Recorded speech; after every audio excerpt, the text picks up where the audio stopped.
Hello everyone. তো আজকে আমার প্রিয় ডিশ বানাচ্ছি আমি, সেটা ইচ্ছা গেল চিকেন খাবো। তো চলো তোমাদের সাথে শেয়ার করি আমার চিকেনের ডিশ। চিকেনটা ধুয়ে নিলাম, এদিকে আলু কেটে জলে ভিজিয়ে রাখলাম, কুচি কুচি করে রাখা পেঁয়াজ, আর এখানে আলুকে পেস্ট করলাম, পেঁয়াজ আদা রসুন কাঁচা লঙ্কা। এখানে আলুগুলো ফ্রাই করে নিই। এখন এখানে দিয়ে দিলাম পেস্ট করেছি যে মশলাটা, এটা দিয়ে দিলাম। তারপরে দিচ্ছি দেখো লবণ দিয়ে দিচ্ছি, ম্যারিনেট করে রাখবো একটু সময়।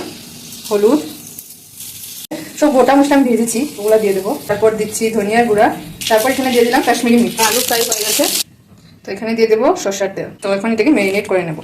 এই যে এখানে আমি পেঁয়াজ আর তেজপাতা দিয়ে দিলাম। দেখো এই যে কি সুন্দর চিকেনটা ভাজা ভাজা হয়ে এসছে মশলাটা। তো আজকে আমি গ্রেভি করবো, ঝোল করবো না, আমার গ্রেভি ভালো লাগে। আলু দিয়ে দিলাম, আলু দিয়ে তো গ্রেভির জন্য একটু জল দিয়ে দিলাম, এখন ঢেকে রেখে দেবো। কি সুন্দর এসছে কালারটা। এখন দেবো এই যে গরম মশলা, এই যে গরম মশলাটা দেবো।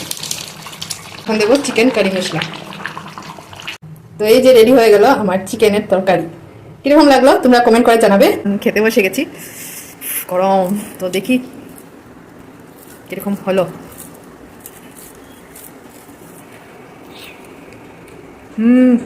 খুব টেস্টি হয়েছে।